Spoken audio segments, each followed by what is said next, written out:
At this point, we know 4 ways that we can prove triangles congruent. We can prove triangles congruent if we have 3 sides of one triangle congruent to 3 sides of another triangle. So we would kind of have that marked if you have your 3 sides of one congruent to 3 sides of another. Then we also have another way, and that's if you have a side and then you have an angle and then the other side, and the angle is included or anchored down, that angle is anchoring down those 2 sides. The 2 sides are forming that angle. That is side, angle, side, just like the A is in between and touching the 2 S's. The angle is touching the 2 sides. Then we also have angle, side, angle. Now in this case, it's opposite of what we did with side, angle, side. We have angle, side, angle. Notice that your side is touching one angle on either side. So you have your side touching those 2 angles. And so that would be angle, side, angle. And then we also have angle, angle, side. No, you could pick any other side except for the one that's between the 2 angles. So I could use either this one or this one, and it would be angle, angle, side. Notice that the side, just like the S, is only touching one angle. This side is only touching that one angle, and the other one is opposite. It's a cross one. So we have those 4 ways of proving those triangles are congruent. We know of 2 ways that don't prove triangles congruent. We do not have congruent triangles when you have 3 angles that match 3 angles.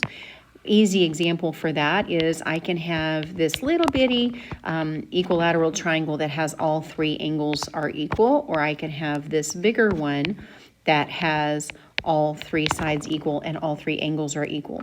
All the angles in both those triangles are 60 degrees, but those triangles are definitely not congruent. The other situation that we have that doesn't prove that triangles are congruent is side-side angle. The difference between side-side angle and side angle side is this. For side-side angle, you would have a side, and then your angle is over here at the end. And so if you look at how you've got it anchored down, it's only touching one side. It's not touching both of them, just like the A is touching one S and not both of them. So side-side angle does not prove that triangles are congruent. However, if that angle that you're given and that's off to the side, if you're given the angle and it's a right angle, there is a special case. So if you have a right triangle and you have a side and a right angle, then you can use, instead of using SSA, you can use HL, but it has to be a right triangle. It has to be a right triangle because the only way to have a hypotenuse is to have a right triangle.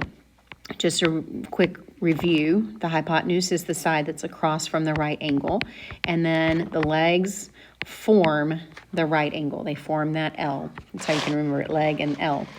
So let's look at these examples. So first you just start out like you always do. You highlight what you know. So I know that BC is congruent to XZ, that's given. I know that BA is congruent to ZY, that's given. And I know that angle A and angle Y are right angles. And I know that right angles are always congruent. Well, I look at that and I say, okay, well, that's side and angle. I have 2 sides and an angle. So I ask myself, is it side, angle, or is it side, angle, side? Well, the question is, where is the angle? Well, the angle is not in between the 2 sides. It's hanging off of one side, so it's side, angle. But remember, you're not allowed to do that. That doesn't prove triangles are congruent. So having those pieces doesn't mean that it's congruent, except this is a right triangle. And because it's a right triangle, it has a hypotenuse and a leg, and those are the pieces that I was given.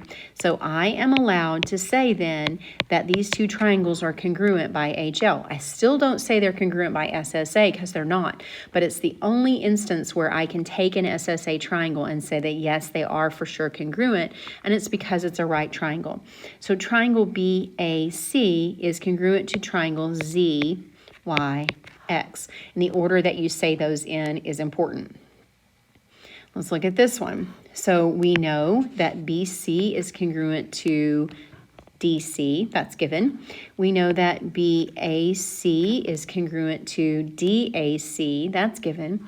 And the other thing that we know, it isn't marked, but we do know it, that reflexive property that AC is congruent to AC. Now again, I have two sides and an angle. So is it side-side angle or is it side angle side? Again, you got to look at where that angle is anchored. That angle is only touching that one side.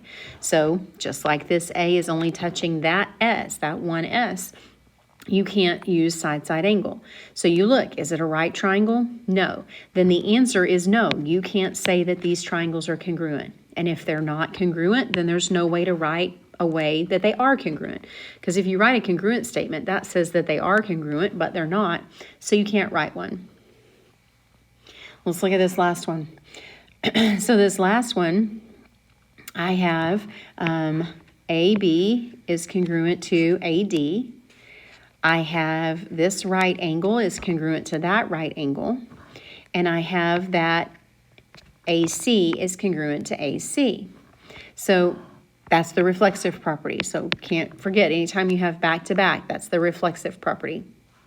Okay, so if I have that those angles are congruent. So again, you look, is it SSA, which would be no, or is it SAS, which would be yes? So we look, is the angle included between the two sides? Is the angle touching the two sides? No, it's only touching that side, so it's SSA. So then you have to ask yourself, is it a right triangle? Yes. Do I have the hypotenuse in the leg? That's the hypotenuse. That's the leg. So yes, these two triangles are congruent by HL. So BAC is congruent to DAC. So it gives us an out. HL gives us an out and a way to use SSA without actually using SSA. Now, don't make the mistake of thinking that just because the triangle is a right triangle, that it is that they're congruent by HL. For example, let me give you a quick example of this. If I have these two triangles and I have, and I'm given this, let me call ABCD. So what I know about this triangle is I know that AD is congruent to DC. I know that angle D, or BDA, is congruent to BDC because right angles are always congruent. And I know that BD is congruent to BD. Well, if you look at that, now we are still our same question. Is it SSA or is it SAS? Because if it's SSA, then it's no, unless it's HL, okay?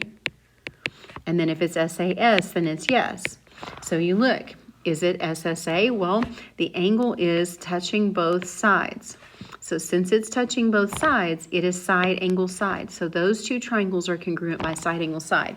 So don't assume that just because you see a right triangle that it's going to be HL. That's not always the case.